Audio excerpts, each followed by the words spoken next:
அடிக்குதே. புளி சாதம் வேறு கெட்டு போயிடுச்சா தெரில. சாப்பிடுவோம். என்ன புளி சாதம் 2 நாள் ஆகி இன்னும் கெடாமல் இருக்க?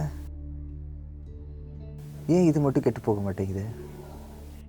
அந்த காலத்துலேயும் சரி இப்போயும் சரி எங்கேயாவது வெளியூர் போகிறதா இருந்தாலே புளி சாதம் லெமன் சாதம் கொண்டு போகிறது ஒரு பழக்கமாயிடுச்சு. வேறு சாப்பாடே இல்லையா? அதையே குறிப்பாக அந்த புளி சாதம் மட்டும் கொண்டு போகிறாங்க. அதை பற்றி இந்த வீடியோவில் பார்க்கலாம்.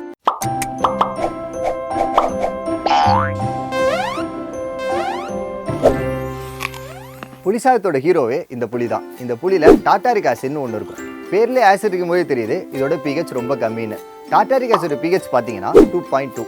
சாதாரணமாக ஒரு ஃபுட் நேரமாக அதை மைக்ரோ ஆர்கானிசம் தாக்கி அந்த ஃபுட்டை அழிக்க ஆரம்பிக்கும். ஒரு ஃபுட்டில் மைக்ரோ ஆர்கானிசம் வளரணும் அப்படின்னா அதுக்கேற்ற pH, டெம்பரேச்சர், ஈரப்பதம் வேணும். ஃபுட்டை ஸ்பாயில் பண்ணுற மைக்ரோ ஆர்கானிசம்ஸ் நல்லா வளர சாதகமான pH பார்த்தீங்கன்னா தோராயமாக 5 to 9. ஆனால் நம்ம புளியோட pH பார்த்தீங்கன்னா 1.8லேருந்து 3.7 தான் இருக்கும். ஸோ இங்கே மைக்ரோ ஆர்கானிசம் வளர இந்த pH சாதகமாக இல்லை. அது மட்டும் இல்லாமல் நம்ம புளிசாதம் செய்ய யூஸ் பண்ணுற எல்லா இன்க்ரீடியன்ஸுமே ட்ரை இன்க்ரீடியன்ஸுங்கிறதுனால அங்கே ஈரப்பதமும் ரொம்ப கம்மியாக தான் இருக்கும். ஸோ இதனால மைக்ரோ ஆர்கானிசம் அங்கே வளர இதுவும் சாதகமாக இருக்காது.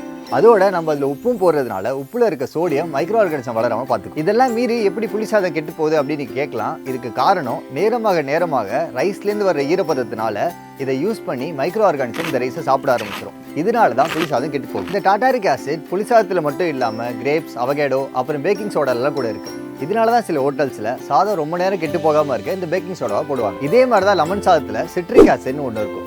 அதோட pH 2.2 தான் இருக்கும். இதனால தான் லெமன் சாதமும் ரொம்ப நேரம் கெட்டு போகாமல் இருக்குது. இதெல்லாம் விட சாப்பாடு கெட்டு போகாமல் இருக்க இன்னொரு சூப்பரான ஐடியா இருக்குது. என்னன்னு கேட்குறீங்களா? சமைச்சோட சாப்பிட்ருங்க.